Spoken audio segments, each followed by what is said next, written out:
Hey, what's going on, guys? TheH0RRORman back with another video. Before I get started though, I just want to say thank you again to everybody who took part in my challenge. I really appreciate it, guys. I know I thanked you all in the comments on your videos, but I do appreciate it and I'm very grateful for all your support. So I just wanted to say thank you again. Now this video is going to be kind of a dual video. It's going to be a small DVD update as well as the start to a new series that I'll be doing on my channel. And that series is going to be cover art comparisons.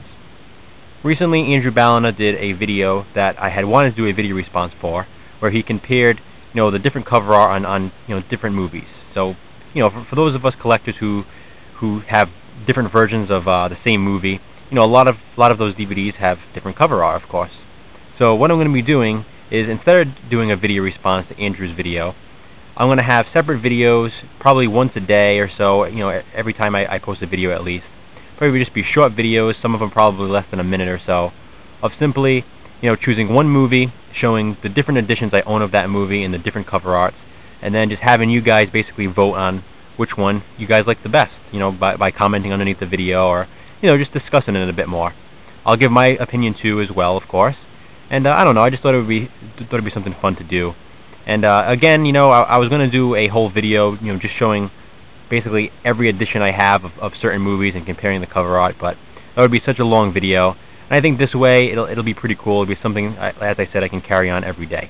So hopefully you guys will enjoy that and enjoy that idea.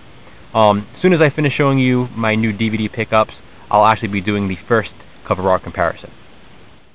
So the first DVD I picked up today is one that I actually already had, and it is The Crying Game. This is the Lionsgate Collector's Edition.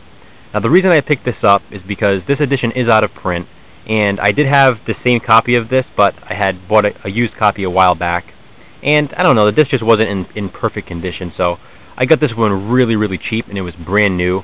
One of those cases where it was being sold as used at a used price, but it actually had the original seal still on it, the original plastic, even an original sticker on it.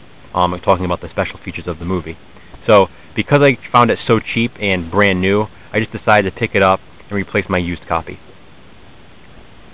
Next, also picked up this double feature of Dante's Peak and Daylight. Now Daylight is a movie I already own the single disc release of, but Dante's Peak is a movie that for whatever reason I have never owned on DVD. Again, I got this double feature set really cheap, so I decided to pick it up once and for all, since, as I said, Dante's Peak is a movie that I've never owned, and I do enjoy it. I actually remember watching this movie in science classes in high school, when we talked about volcanoes and stuff, so I don't know, just I have pretty fond memories of that movie, I guess. It's always cool to be able to watch a movie when you're in class. Next, Monsters Ball. This is the Lionsgate Signature Series, and this is actually the unrated, longer version of the film, which is the one I was after. A few people mentioned this in my challenge just recently. Eric was one of them, Girls and Gore, and also JR, My Eyes Are Open 78. And with both of them mentioning this, it really made me want to see this movie again. It's been a long time since I've seen it, and it's another one that I've never owned, so went out today looking for this and came across it right away. I was happy to find the extended version with some longer scenes, specifically that graphic sex scene between Halle Berry and Billy Bob Thornton. So this will be pretty cool to check out again. As I said, I haven't seen this movie in a long time. And my final pickup of the day is A River Runs Through It, the Deluxe Edition. Now recently, in my last DVD update, I showed that I already picked up A River Runs Through It, just the single disc edition. And I had gotten this really cheap at Target. It's a movie again that I haven't seen in a long time and have been wanting to watch again. I always remember liking this movie, and I like the cast as well. But came across this deluxe edition today, which I believe is out of print. I got this for $3.99, so decided just to pick it up. It's just like the Stand By Me deluxe edition I own. It comes with a 32-page book inside with great pictures, some information about the making of the movie, few things like that. Basically, it's basically a 32-page scrapbook, as it states on the back here. Comes in this outer case and also different cover art. The DVD inside also has cover art like this. So that brings me to my first cover art comparison.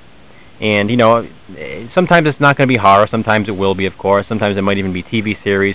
Who knows where I'm going to go with these cover art comparisons. However, this time, since I mentioned it, for the very first cover art comparison, let's compare A River Runs Through It. Here's just the single disc edition and then the deluxe edition. Now, as you can see, they're definitely different cover art. Yeah, so basically just comment below, guys. Let me know which one you prefer. For me, I actually have to go with the single disc version. And the reason I say that is because even though it's similar, you still got this image on here as well. I really like the green in this one. And, I'm just not a big fan of, cast covers. They just kind of throw the floating heads on. And specifically what does it for me in this one is that, they have Brad Pitt right here in the middle as if he's, the real star of the movie. And yes, he's one of them, but, I mean, Craig Sheffer, to me, is the star of this movie. He's the first build. He's just the one I always remember most about it. I mean, I can obviously see what they were doing here by putting Brad, right in the cover as a selling point for the movie. He's obviously more of a recognizable face than Craig Sheffer, unfortunately, who's also an awesome actor. But, I don't know, that kind of annoys me, I guess, a bit. Being a fan of the movie, as I said, I always remember this being more of a Craig Sheffer role than a Brad Pitt role. But, that's just me, I guess. So, for me, I go with this green cover here. I like how the title is. I just like the green, the trees in the background. And, yeah, I just like the image on here. It's simple, but I think it really fits the movie. So that's my pick for the first cover art comparison. Please comment below, guys. Let me know what you think, which of these cover arts you prefer. And, of course, please feel free to comment on my new DVD pickups as well. Thanks for watching, guys.